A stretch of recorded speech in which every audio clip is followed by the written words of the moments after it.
আজকে এরকম ড্রাইভার একটা শো হচ্ছে, তো কি অনুভূতি? এতক্ষণ তো তুমি দেখলে এইরকম নতুন অনেক ট্যালেন্ট তারা এসেছে, কি অনুভূতি, কি মনে হচ্ছে?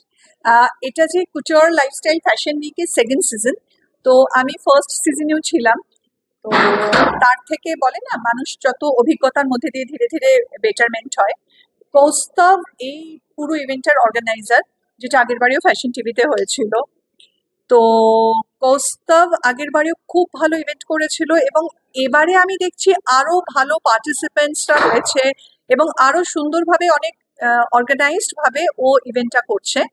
আর আমি এদের গ্রুমিংটা আমিই করেছি এবং কোরিওগ্রাফিটাও করছি। আমার সাথে অ্যাবি রয়েছে। আমি আর অ্যাবি আগে একসাথে র্যাম্প ওয়াক করতাম। তো এখানে এসে যেটা দেখছি, মেয়েদের মধ্যে না অনেক বেশি ট্যালেন্ট। আমি যখন ক্যারিয়ার শুরু করেছিলাম তখন আমরা অনেক মানে আমাদের থেকে আমরাও ডিসিপ্লিন মেনটেন করেছি, কিন্তু this girls are very discipline, very focused, আর অনেক ট্যালেন্টেড। তো আমার নেক্সট জেনারেশনের মধ্যে এরকম ট্যালেন্ট দেখতে পেয়ে তো আমার খুব ভালো লাগছে। আর আমি চাইবো এই যে কুটিওর লাইফস্টাইল ফ্যাশন উইক এর সাথে, এর প্রত্যেকটা সিজনে এর সাথে যুক্ত থাকার। তো থ্যাঙ্কস টু কৌস্তব এবং থ্যাঙ্কস টু ফ্যাশন টিভি আমাকে এত ভালো একটা অপরচুনিটি দেওয়ার জন্য। মানে স্পেশাল কি আছে? স্পেশাল বলে আলাদা কিছু হয় কিনা আমি জানি না। যখনই ঘুম থেকে চোখটা খুলি সেই দিনটাই আমার ভালো লাগার দিন হয়। তো সেই জন্য প্রত্যেকটা দিনই আমার কাছে ভালো লাগার দিন, প্রত্যেকটা বছরই আমার কাছে ভালো লাগার বছর। এবং আপস অ্যান্ড ডাউনস তো থাকবেই, উত্থান পতন মানুষের জীবনের অঙ্গ, পতন না হলে তো উত্থানের মজা নেই। তো সেগুলো তো লাইফের পার্ট। এবং চোখ খুলে ওই যে আমি সূর্যের আলোটা দেখতে পাচ্ছি, সেটাই একটা নতুন করে ভালো লাগার শুরু।